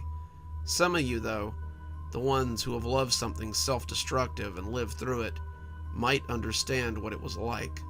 After a week, I asked my mom if maybe we could go visit Grandma. I told my mom I was worried about her and wanted to see her. We were driving back from school, Grandma having been sick all week, and the idea suddenly occurred to me that maybe we could go check on her. Anything at this point to get my fix.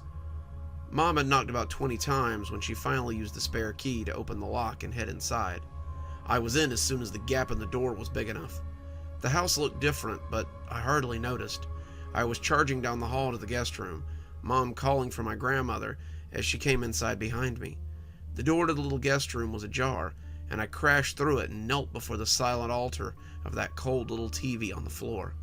I pushed the button, but nothing happened. I pushed it again, but still nothing happened.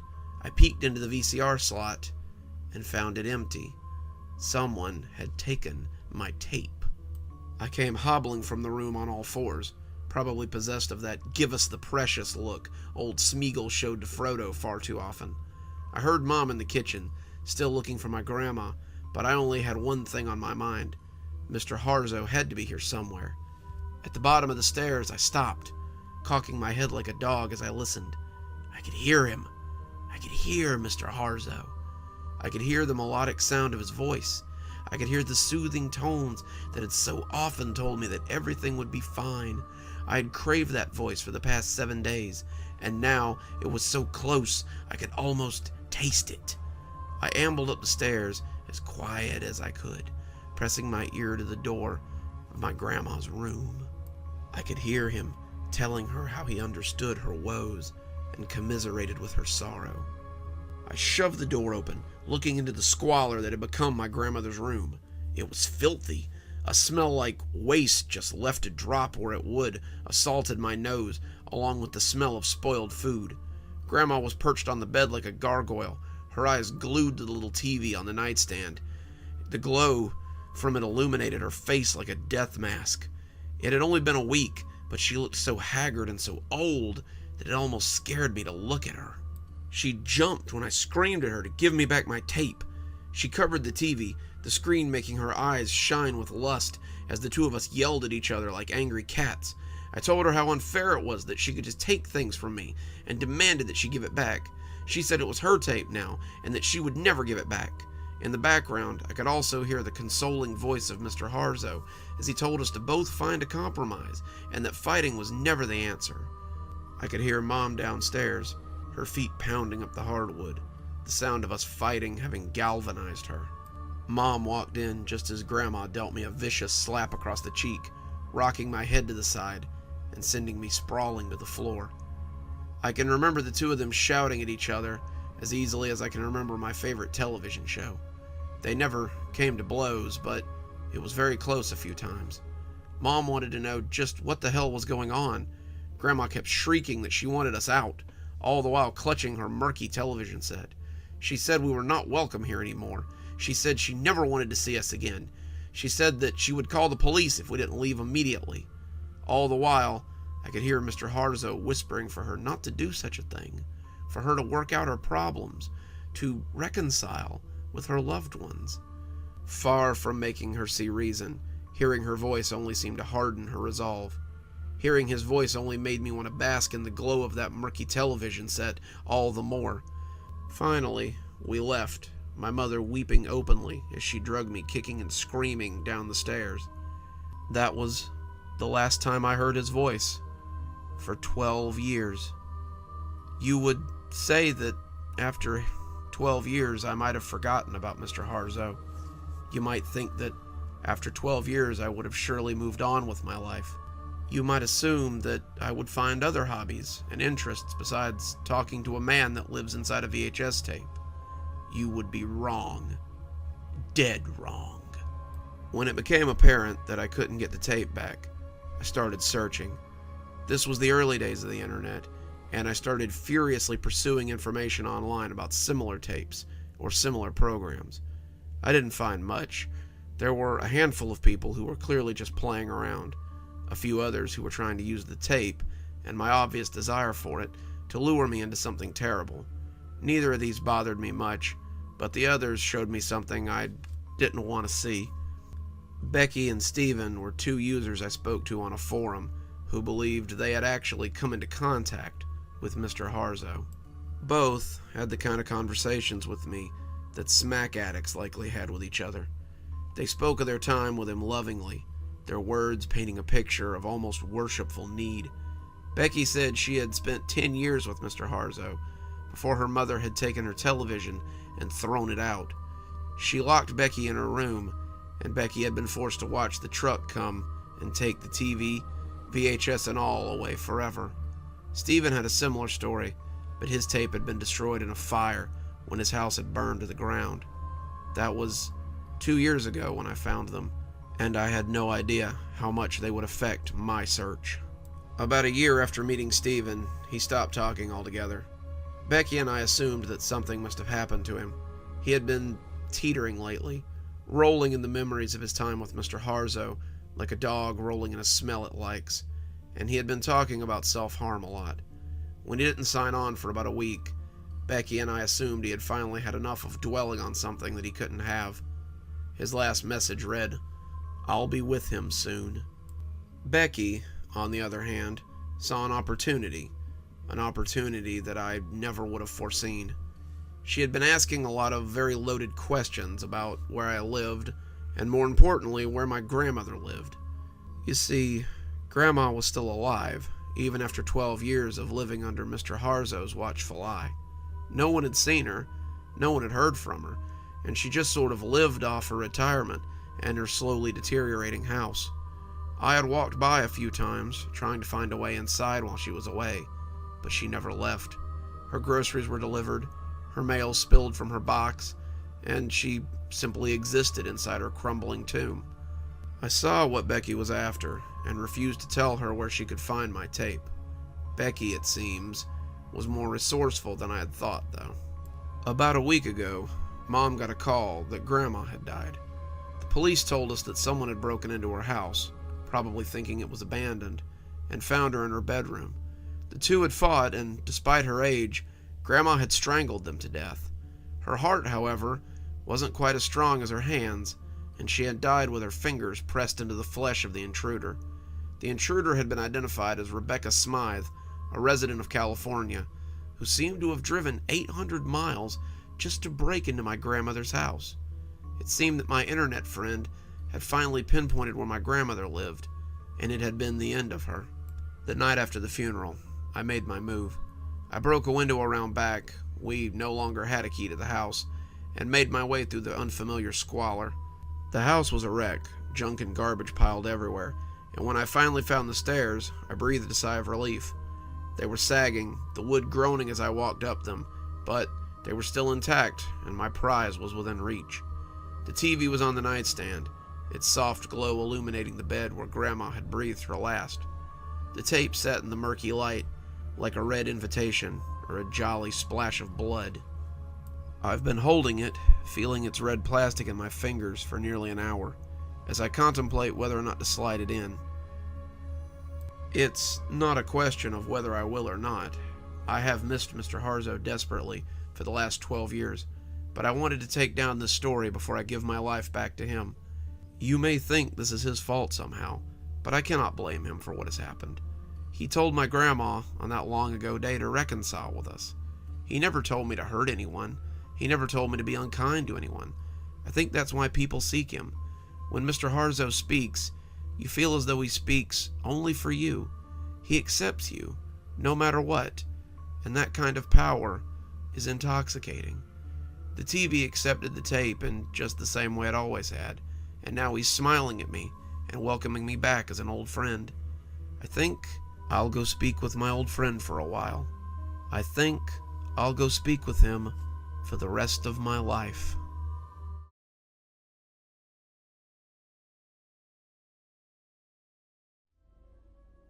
I ran into the house and slammed the door behind me.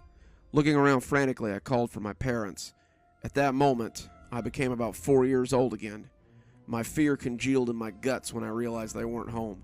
They were gone, out of town, wouldn't be back until tomorrow night.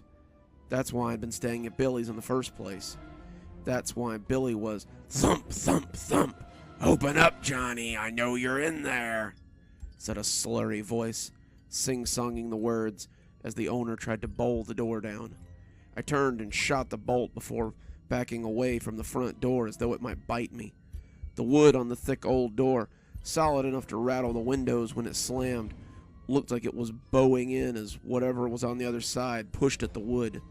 The door warped and twisted and suddenly seemed made of clear film as handprints imposed their image into it. It couldn't be. It just couldn't be. My dad had said that door was a foot thick when he installed it, and now it was bending and warping like melted wax. It was too much. I ran into the kitchen and slammed the door. I threw a chair in front of it too, for good measure. After I was certain that I had jammed it in there good, I backed away slowly with wide, staring eyes. I jumped suddenly and shrieked like a tea kettle when my jeans-clad bottom came into contact with something solid. I felt stupid when I realized it was just the fridge. Even laughed a little, thinking maybe I'd exaggerated this whole thing. That's when I heard a terrible cracking sound coming from the living room. It was the sound of wood splintering as its dimensions are violated. He'd be through soon. He'd be through, and he'd have me. Patches would be through. Billy, Randall, Scotty, and I had been friends since we were young. We'd been inseparable, thick as thieves, and the terrors of our neighborhood since we were old enough to walk. Don't get me wrong or anything, we weren't bullies. We weren't bad boys. We ate our vegetables. We were in before the streetlights came on. We kept our grades up. We were polite to anyone that we met. The problem was that we liked to play pranks. What child doesn't like to pull a prank now and then? Attack on a teacher's chair, a whoopee cushion on a classmate's seat, a frog in a backpack. We'd done them all, and it had given us a bit of a reputation as troublemakers. When school ended for the summer, and the four of us moved on to middle school, I'm pretty sure the teachers at our old elementary school threw a party to celebrate. We were all just looking forward to summer, a summer of pranks and mischief, but none of us could have foreseen what was to come. After 3 weeks of no school, limited parental supervision, and way too much free time on our hands, we started to get bored. We'd pulled some pranks. Putting mud in Miss Laverne's washing machine had almost gotten us caught, but most people were already wary of us because of our reputation as pranksters, so it was getting hard to pull a really good prank like we wanted. One afternoon, though, the four of us put our heads together and thought of all the people we hadn't pranked yet, and only one person in town came to mind: Patches. The front door crashed open like it had been shot with a cannon, but in the wake of the break-in, I was treated to nothing but a long silence from the living room. No footsteps headed towards the kitchen, no slurry voice trying to call me out. Just a long, uncomfortable silence as I sat with my back against the solid old refrigerator and waited to see what would happen. I counted in my head: 1, 2, 3, and when I got to 100, I worked my way up to my feet and took a hesitant step towards the kitchen door. That's when the knob started to turn frantically. It turned left, then right, then left again, and someone pushed against it and swore loudly when the chair stopped it from opening. He slammed against the lame barricade, and I saw one of his bloodshot eyes peek through the crack as it trained onto me. The eye went wide in mirth, and I heard the slurry voice call my name again. He rattled at the door a few more times before opening it as far as he could so I could hear him. "Johnny, Johnny, Johnny, Johnny, don't you want to see what you did to your old pal Patches? Don't you want to see what you and your friends did to me? Maybe when I'm through this door," he slammed his weight against it again, "I'll give you a taste of what I gave the others. Billy squealed like a little girl when I twisted his fat head right off his shoulders." He screamed through the door as he put his whole weight into the hit, and the legs of the chair started bucking as it got ready to give. I didn't wait to see what would happen. I tore up the stairs as fast as I could, taking the little staircase in the kitchen. Just as my feet touched the bottom step, I heard the door crash open, and I put on a burst of speed. As I hit the halfway point, something grabbed my ankle, and I fell hard onto the rough wooden steps. I bit my tongue on the way down, and felt my lips split as I hit the stairs. One look at what stood at the bottom, though, and both of those pains were nothing. His hand was wrapped in the same threadbare mittens he'd worn in life, and it clutched my ankle as it looked like his arm stretched from his body, so it hung halfway down the stairs behind him like a fire hose. Patches stood at the bottom of the stairs, dressed in his soiled, cast-off clothes, and grinned his gap-toothed smile, which had become decidedly moldy in death. He started pulling on me as I struggled to get back to my feet. Patches was a tramp, a sort of city pet, and the residents thought he gave our town a colorful appearance. They'd all grown up with Mayberry and Mayfield. Small towns were expected to have a friendly tramp who stole the occasional pie or was caught sleeping off a bottle at the bus station. Patches never stole any pies. He was welcome to a piece on the front porch of almost any house in town. But he was drunk most any old night of the week. He could be seen staggering out of Gemmer's and down to his camp by the river most any old night of the week. He never caused any trouble, though, and the police never felt the need to throw him in the drunk tank or hassle him at all. I would have called us friends at one time. Everybody in town hired Patches to do odd jobs for a little money now and then. He had a rusty old push mower that he'd used to cut people's grass with, and he claimed he'd been a handyman of some sort before the war. He had enough skill with tools to back it up, so most any afternoon he could be seen cutting grass or shoveling snow or fixing something for a few dollars to feed and medicate himself. Medicating is what Dad called it when Patches got drunk. Patches had laughed when I told him so. He fixed my bike tire once, and he'd taken Scotty Randall and I on a hike in the woods once when we had asked if he knew any good camping spots.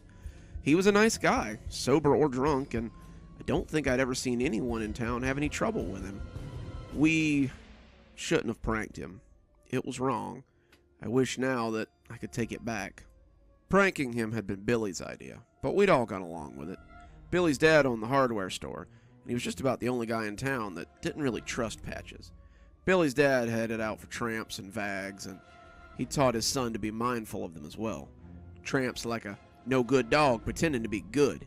He'd tell us when he saw Patches wandering around, "You might pet him 100 times and not get bit, but when you take your eyes off him for half a heartbeat, he'll bite you." I didn't think Patches was like that. but we knew better than to argue with an adult, so we just nodded and said we'd be careful. Billy had a roach, the rubber kind that you got from the joke shop for a nickel, and he put it deep down in a corned beef sandwich and told me to take it over to Patches. Why me? I asked, not really wanting to prank Patches, but not wanting to seem chicken. He trusts you. Your dad's always paying him to do stuff, and I've seen him talking to you on the front porch, Billy said. He hasn't gotten work for a few days now, what with this heat, and he's probably getting hungry. He'll bite down on that sandwich and see the roach and freak out. We all laughed a little at the thought of Patches biting down on that roach and freaking out. We'd have all freaked out too if we found a roach in a sandwich. Afterwards, we'd all have a good laugh and find someone else to prank. He looked up from where he was sunning himself and smiled his gap-toothed smile at me. "Oh, well, hey there, Johnny-O. What you say, old sport?" he asked in his thick southern drawl. "Nothing much. My mom packed me a corned beef sandwich for lunch, but I'm not really a big fan of corned beef. I thought you might like it." I held the sandwich out to him and tried my best not to smile. Patches took the bait at once. "Oh, well, say there, that's mighty fine of you, old sport.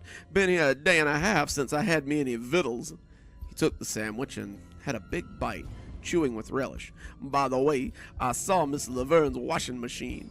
He slapped his knee as he gave a big donkey laugh. "I was 3 hours cleaning the mud out of that contraption. I guess I should thank you boys for the work." He laughed a little and took another bite, and when he did, I saw the gleaming head of the plastic roach sticking out of the sandwich. I started to point it out, but he kept right on laughing and telling me about the muddy washing machine and how hard it had been to get all the mud out of it. Apparently, he'd had to remove the drum and rinse it in the yard and then put the whole contraption back together. When he'd finished, and it was time to get paid, he took another bite and said through a mouthful of corned beef, "You know that old skinflint only gave me $1 for all that work. She tells me not to spend it all in one place." He brayed more laughter, but as he went to bite again, something happened. He wheezed a bit, his throat working to swallow the load of corned beef, and I realized with horror that he'd swallowed the plastic roach, too. The mat of corned beef and the hard plastic roach were stuck in his throat, and as he coughed and gasped, I realized he was choking. Billy, Randall, and Scotty broke cover and ran over to see what had happened, but by then, it was already too late. He had melted to his knees in the dirt, coughing his life out as the wad of half-chewed food hung like plaster in his throat. All the backslapping in the world wouldn't do anything for him. We sent Scotty and Randall to call an ambulance, but Patches was dead before they even left the riverside. His face was a dark purple color at the end as he clawed at his throat. Billy and I clapped him on the back again and again, but we might as well have been slapping a tree trunk. If you've never seen a man choke to death, then you may not know what it looks like, but I'm here to tell you that it's not as clean as it looks on TV. Patches hacked and coughed, tried to bring it up, clawed at his throat until his skin bled, and then, finally, he gave both of us a final look and pitched over onto his face, a look of terror and confusion stamped there forever. The hand gripped my ankle, and I could feel his fingers trying to twist it through the shoe. Maybe he meant to break it. Maybe he just wanted to make me hurt bad enough to let go. Whatever his intention, I wasn't about to play along. I twisted my foot a little and let the sneaker slip off as it slapped back into his palm like a rubber band. Patches howled in rage, but I wasn't going to give him a chance to recover. I sprinted up the stairs and slammed my door closed behind me. I shot the lock and pushed the desk in front of the door as I thought about how best to escape. I needed to get out. I needed to escape, but I needed a plan before I went. I grabbed my backpack from the closet and threw some clothes into it, taking the $10 out of my desk I'd been saving for a new bike and putting it in my pocket. I stuffed my scout sleeping bag in as well. I felt a surge of joy for half a second when I remembered my old rifle my dad had used for hunting ducks in the fall, but that joy withered when I remembered that it was locked up in my dad's gun safe in the basement. I settled for a Swiss Army knife and a little fire starter kit that Randall had given me for my birthday, and took one last look around. Some baseball cards went in, maybe I could sell them, and a nice pocket watch my granddad had given me before I stopped and realized it was too quiet outside. Why wasn't he trying to get in? I put my hiking boots on and stuffed some socks into the bag before I slung it on and looked at the window. It would be a long drop to the ground, but I could hang off the kitchen roof and maybe not break my ankle if I was careful. My eyes flicked back to the door, and for a moment, I felt the urge to fling it open and confront my attacker head on. The suicidal urge passed quickly, though, and I crept over to the door and laid my ear against it instead, trying to hear what might be going on the other side. The bang from the other side made me jump back in fright, and Patches laughed his donkey bray. "Ha ha ha ha! Come out, Johnny! There's no escape now!" The ambulance had come, and the paramedics had pronounced him DRT, dead right there. Warner Mads, the fat volunteer firefighter who was on paramedic duty that day, had laughed when he said it, but none of the rest of us found it very funny. We all watched them put him on the stretcher and cover him with a sheet before they slid him into the covered truck they used as an ambulance and took him to Porter's mortuary. We spent the next week in a state of pure dread. "What if they find that roach in his throat?" Randall would say as we tried to get back to normal. "What if they cut him open and find it, and they decide that we killed him?" Billy punched him in the arm after we had all ignored him for about the 1,000th time. "So what if they do? It's not like we meant to kill him. We just wanted to prank him, that's all." "But what?" Randall started, but Billy punched him again, and Randall knocked off so he could rub at his arm. "Shut up, Randy. If you keep talking about it, then someone's going to start asking questions. Why don't you guys come stay over at my house? My dad's working the late shift, and Johnny's parents are out of town, so he's staying with me anyway. We can have a sleepover and forget all about this crap." We all agreed that sounded like fun, and when the sun set Friday night, we were all sitting around a camp lantern in Billy's room telling scary stories. Billy had wanted a fire, but his dad had absolutely forbidden it, and so the best we could hope for was the small lantern on the floor of his room. His mom had gone to bed shortly after dinner, saying how tired she was, and we'd been left to our own devices for hours. We'd played games, watched a little TV in the living room, and raided the kitchen for snacks before finally deciding that it was time for the traditional scary stories. Billy got to tell the first one since it was his house, and he told us about an escaped asylum patient who'd killed the previous owner of this very house. He claimed that on quiet nights, you could still hear them begging for their lives and the almost inaudible sound of a man dragging his knife along the wall as he hunted for the last of the children in the house. Randy got pretty scared, but that was far from new. After Patches, he seemed to be scared by most everything. Thinking of Patches made me think of a story of my own to tell, but I hesitated and let Scotty go first. Scotty told a story about a skinned dog who killed a bunch of boys on a camping trip, and even though a skinned dog with bones poking out and his jaws full of slobber sounded a little scary, it was pretty stupid all told. When one of the boys managed to kill it and discovered that there was a whole pack of them that then ripped him to shreds, we all rolled our eyes and threw our pillows at him. He laughed and threw his back, and one pillow fight later, Billy asked if I had a story. "I do, actually, but it's not really a story. I thought I saw Patches the other day." Everyone went quiet. Randall looked like a goose had walked over his grave. Scotty sucked air through his teeth, and Billy punched me in the arm in a less than playful way. "That ain't funny, man. That ain't funny a little bit." But I told him I wasn't joking. I'd seen him on and off for days since his death, pressed up against the glass of the grocery store, his gap teeth covered in mold and his face a purple and red patchwork. At his old camp when my dad and I drove past, and even when I didn't see him, I could swear I smelled the odor of peppermint candy and rock gut whiskey, the smells of Patches. But last night was the worst yet. I woke up all of a sudden and there was someone standing at the end of my bed. I thought it might be my dad, checking up on me, and then I smelled the peppermint and the sweet smell of alcohol, and I knew who it was. I didn't say anything, but he smiled at me from the foot of my bed, and his mossy teeth glinted in the moonlight. "That was a rotten trick, Johnny," he whispered, and his voice was hoarse and cracking. "Maybe I'll come play a trick on you boys sometime. See how you like it. Sleep tight then." Then I blinked, and he was just gone. They all sat there gape-mouthed for a heartbeat or two, and then Randall started laughing. It wasn't real laughter, not really, but the crazy, jagged laughter that people make when they're scared and they don't know what else to do. He reached out and grabbed a big handful of popcorn and said, "Good one, Johnny." as he stuffed it into his mouth and kept laughing. The laughs turned into gasps, though, as he started to choke on the popcorn. The three of us got up, wanting to stop him before he choked to death, but as he knelt hacking, we could see his hands clawing not at his throat, but at the black-gloved hands wrapped around his neck. Patches had leaned around the back of his head then, grinning like a monster in a movie, and Randall's clutching hands had died like two birds in their death throes. We backed away from him, not sure what to make of this grisly phantom, and he stood to his full height so he could tower over us. Randall lay still on the floor then, his coughing done, and the three of us silently wondered who would be next. "So, Billy, you like roaches, do you?" the cadaverous thing asked, turning towards the terrified boy who stood frozen to the spot. "Well, here then. Have some, won't you?" Billy gagged, and a single glistening roach fell from his lips. He stared at it dumbly before he retched, and a cascade of them pattered to the floor and scattered like roaches.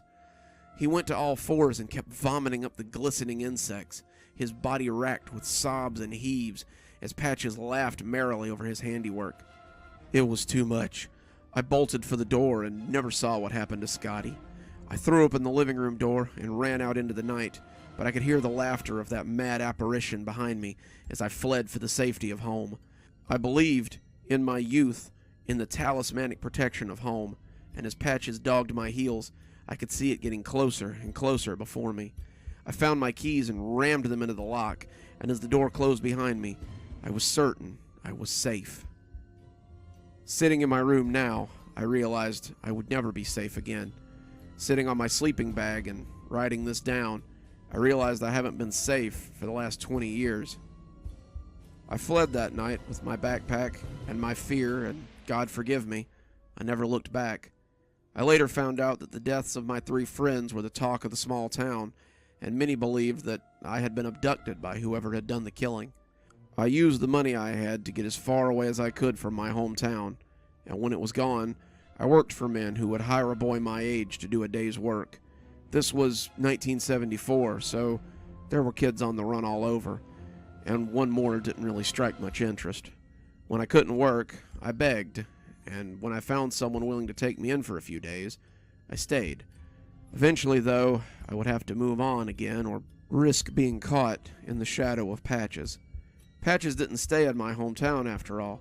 No matter where I went, I would see him somewhere eventually, reflected in the window of a store, half hidden in an alley between two buildings. Sometimes I'd smell that sickly sweet smell of him and know it was time to get a move on. I took up the bottle early, and as I got older, came to realize that in my own sad way, I had become Patches. I'd become a living monument to the man I had killed on accident, and I suppose I was just looking for a place like my hometown where I could feel safe. I guess I've found it now.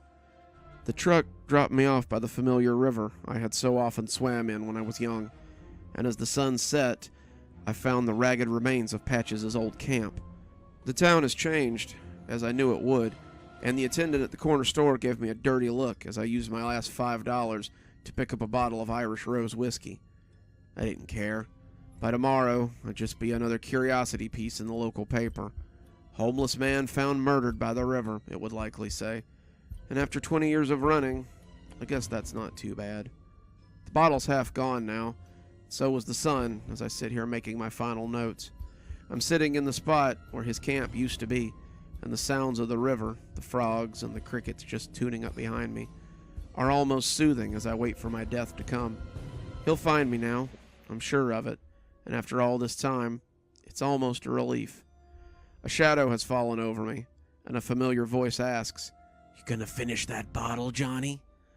I looked up into the unchanging face of horror. I hand it up to him and smile. "Guess not."